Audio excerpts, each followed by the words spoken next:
In this video, I'm going to show you how you can easily hide your photos on Facebook. Be sure to watch the video to the very end so you don't make any mistakes, and of course do not forget to like this video and subscribe to my channel. Thanks guys. So let's get started, and first off, open up Facebook app. After that, go to your Facebook profile, get into photos, and then once you find a photo you would like to hide, just tap on it, tap at these three dots,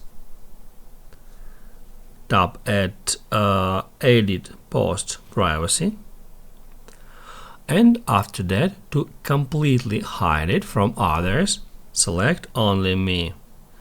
After that, do not forget to tap at done to save the changes. If this video helped you out, don't forget to hit the like button.